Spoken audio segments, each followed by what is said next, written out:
Hello students, let us start. तो बेटा मोल concept start करना हम लोगों ने अब। ओके, ऑलरेडी जैसे हम लोग बेसिक टर्म स्टडी कर चुके हैं। जैसे मैंने आपको क्या बताया था कि कहीं पर भी हम लोग बेटा लिखते हैं कि 1 डजन, तो 1 डजन मतलब हम 12 थिंग्स की बात कर रहे हैं। तो डजन क्या हो गया, एक यूनिट हो गया जो आपको 12 थिंग्स रिप्रेजेंट करता है। 1 डजन एप्पल मीन्स 12 एप्पल्स, ठीक है। 1 डजन ऑरेंजेस मीन्स 12 ऑरेंजेस। तो इसी तरह से मेरे पास एक टर्म है दैट इज द मोल। तो मोल की वैल्यू क्या है? मोल की वैल्यू है 6.022 इंटू 10⁻23। मीन्स मोल आप यूनिट यहां पर भी यूज करोगे, उस यूनिट के केस में आप लोग उसकी वैल्यू लोगे 6.022 into 10⁻23।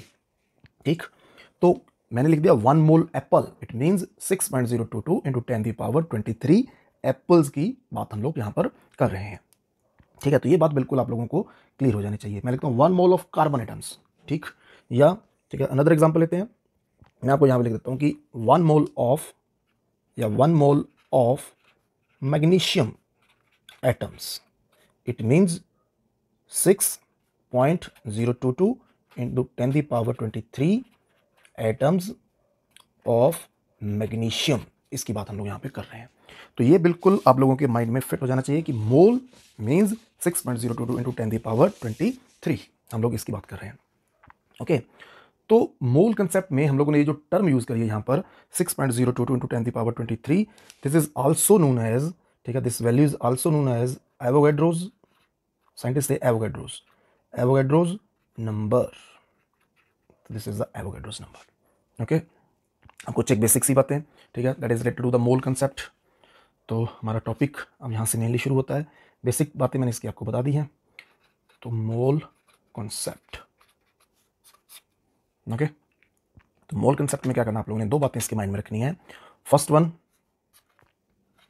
It is denoted, sorry, it is denoted by N, इसको हम एन से डिनोट करते हैं। Another very important thing, mark कर लेना इसको अपने पास, इंपॉर्टेंट है यहाँ पर। क्या है? 1 mole of A compound is having weight equal to its molecular weight, ठीक है। मतलब किसी भी कंपाउंड का जो 1 मोल होगा उसका वेट कितना होगा, जितना उसका मॉलिक्यूलर वेट है, ठीक। तो बेटा एक चीज इसमें नोट करो, मैंने यहां पे लिखा कंपाउंड, ठीक है। कंपाउंड की बजाय अगर आपको एलिमेंट दिया हो तो एलिमेंट के केस में यही आपकी जो डेफिनेशन है वो कैसी हो जाएगी? The definition becomes 1 mole of a element is having weight equal to its atomic weight, okay. तो 1 mole of any element is equal to, या 1 मोल ऑफ एन एलिमेंट, ठीक है, इसका वेट कितना होगा? It is equal to its atomic weight, ठीक है। यहां से हम स्टार्ट करते हैं, कंपाउंड की बात जो है वो बाद में करते हैं, ठीक है। तो कोई भी एलिमेंट जो है उसका जितना अटोमिक वेट होगा, ठीक है, उसको हम लोग ग्राम्स में कन्वर्ट कर लेंगे। जो ग्राम अटोमिक वेट होगा that is the weight of 1 mole of that element. For example मैंने यहाँ पे कार्बन की बात करी है, ठीक है। तो जो कार्बन का 1 मोल होगा, देखो 1 मोल ऑफ कार्बन, ठीक है, that is equal to atomic weight of carbon. तो 1 mole of carbon, atomic weight of carbon कितना है? 12। तो 12 gram of carbon that is equal to 1 mole of carbon. एक और एग्जाम्पल ले रहा हूँ, मैग्नीशियम, ऊपर बात करी थी हमने इसकी, ठीक है। तो देखो 1 मोल ऑफ मैग्नीशियम, ठीक है, मैग्नीशियम का जो अटोमिक वेट है, अटोमिक नंबर इसका होता है 12, डबल कर दो, अटोमिक वेट कितना हो गया? 24। तो 24 gram of magnesium means 1 mole of magnesium is equal to 24 gram of magnesium, ठीक है। तो जैसे ये मैंने आप लोगों को यहाँ पे सॉल्व किए हैं, इसी तरह से, ठीक है, आप लोग ये कैलकुलेट करोगे, ठीक है, कि what is the weight of, ठीक है। क्वेश्चन अब आपके लिए क्वेश्चन है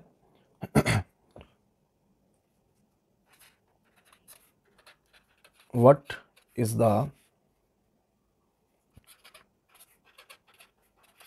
वेट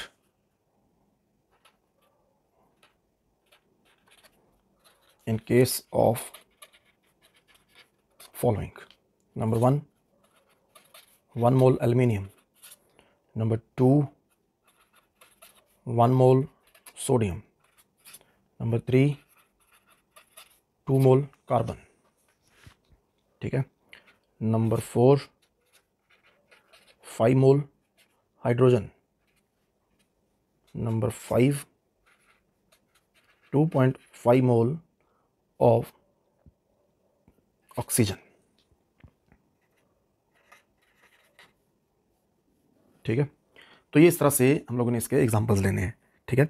इसको सॉल्व करना है। हाँ, एक छोटा सा एग्जांपल इसमें मैं आपको सॉल्व करके दे देता हूँ, ठीक है। जैसे मेरे को किसी ने दे दिया कि कैलकुलेट द वेट ऑफ, ठीक है, 1.5 मोल ऑफ नाइट्रोजन। अब एक चीज़ देखो, यहाँ पे नाइट्रोजन लिखा है, ठीक है, जैसे ऊपर ऑक्सीजन लिखा, तो ये ऑक्सीजन आप लोगों को एटम के बारे में पूछ रहा है, ठीक है।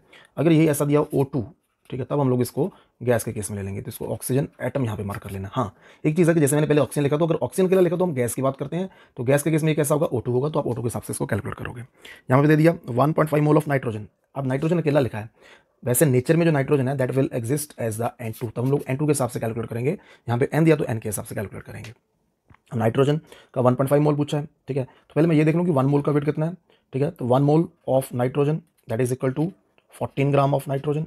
ऐसा कहाँ से पता चला, क्योंकि नाइट्रोजन का जो एटॉमिक मास है दैट इज 14। नाउ 1.5 मोल हो जाएगा कैलकुलेट, 1 मोल का 14 ग्राम, तो 1.5 मोल का कितना हो जाएगा, that is 21 gram of nitrogen. तो इसी तरह से बाकी के क्वेश्चंस को आप लोगों ने सॉल्व करना है। ओके, कोई दिक्कत आएगी तो मेरे साथ शेयर करोगे, ठीक। Thank you.